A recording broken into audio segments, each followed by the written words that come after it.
السلام عليكم، مرحبا بكم. سعيده بلقياكم من جديد في وصفه جديده وسهله وبسيطه. هاد الوصفه هذه راها عريقه، خصوصا حنا كنوجدوها في الوقيته ديال البرد، كتنفع بزاف حيت فيها واحد المكون اللي كيسخن الذات ديالنا. الوصفه ديال اليوم غادي تكون مميزه جدا، خصوصا في فصل الشتاء اللي كنحتاجو بزاف شي حويجه هكا نوجدوها للعشاء تدفينا.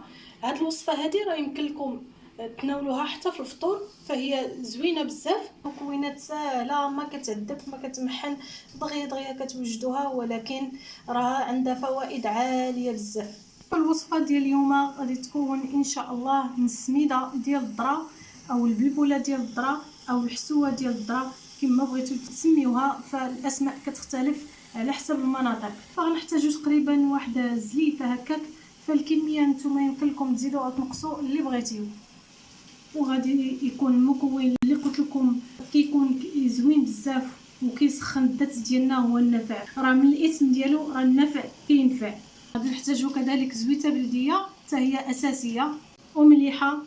فمن قبل هنا درت الطنجره ديالي كتغلي باش نلقاها واجده.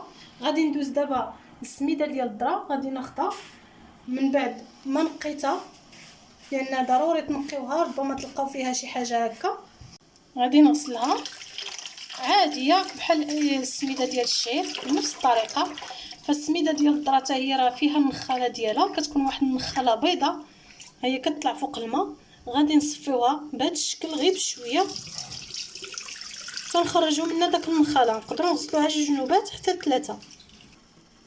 من بعد ما غسلناها غادي ندوزو نصبوها في هذا الماء غليان، كنحركوا الطنجره ديالنا مزيان، وغادي نخليوها تطبخ واحد شويه، ومن بعد نرجع نكمل المكونات الاخرى.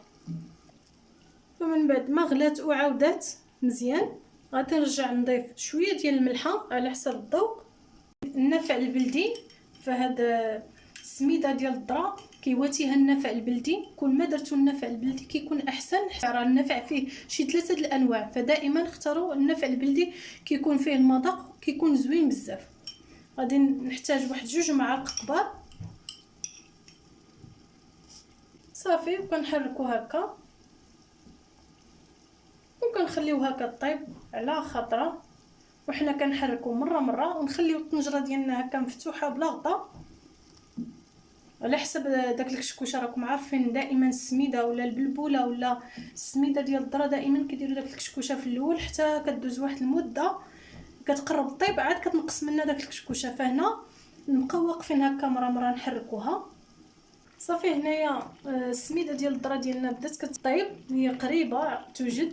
هنا راه كما كتلاحظوا شفتوها كيف تقالت، النفع ديالنا حتى هو راه قرب يطيب. فملي تشوفوها هكا شربات بزاف وقصاحت غادي تزيدوا لها واحد شويه ديال الماء يكون عندكم مغلي واجد، باش دغيا النيت كتغلي ما كتاخذش بزاف ديال الوقت وكتوجد دغيا.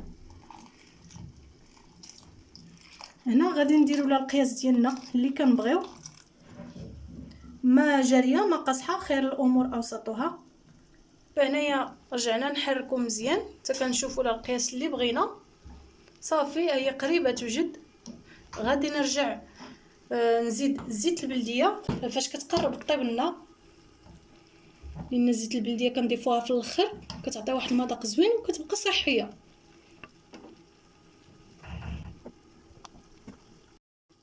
وما تصوروش واحد المذاق وواحد الرائحه اللي كتطلع ملي كتخلط ديك السميده ديال الذره مع داك النافع وزيت البلديه، راه كيجي واحد المذاق وواحد الرائحه رائعه بزاف. نتمنى انكم تجربوها في هاد الايام ديال البرد، غادي تنفعكم وتنفع الوليدات ديالكم ملي كيكونوا هكا مرادين بالترويحه. تاخذوها في الفطور وتاخذوها في العشاء، فغادي تدفيكم وتجمع لكم الصدر من داك البرد. فهاد السميده ديال الذره راه عندها بزاف ديال الوصفات ان شاء الله، غير بقاو معايا وتبقاو دائما من المتتبعين ديالي.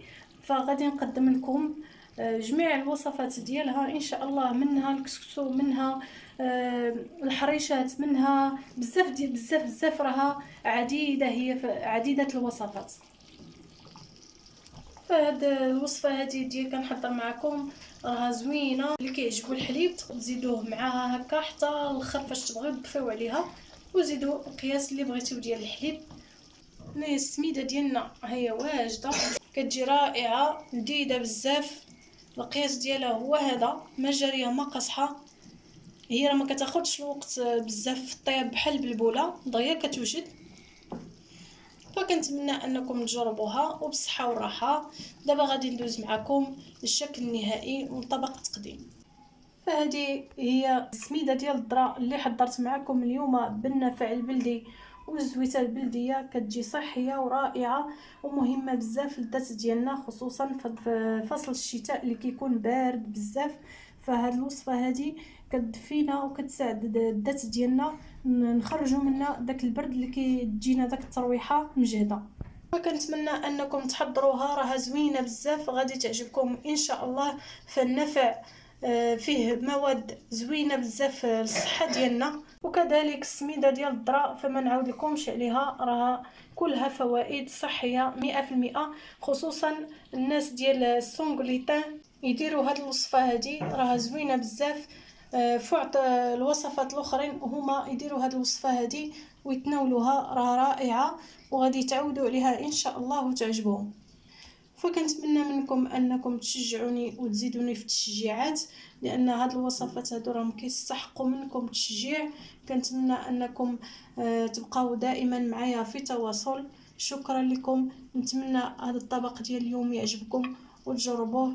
بالصحه والراحه، نتلاقاو في وصفه جديده ان شاء الله.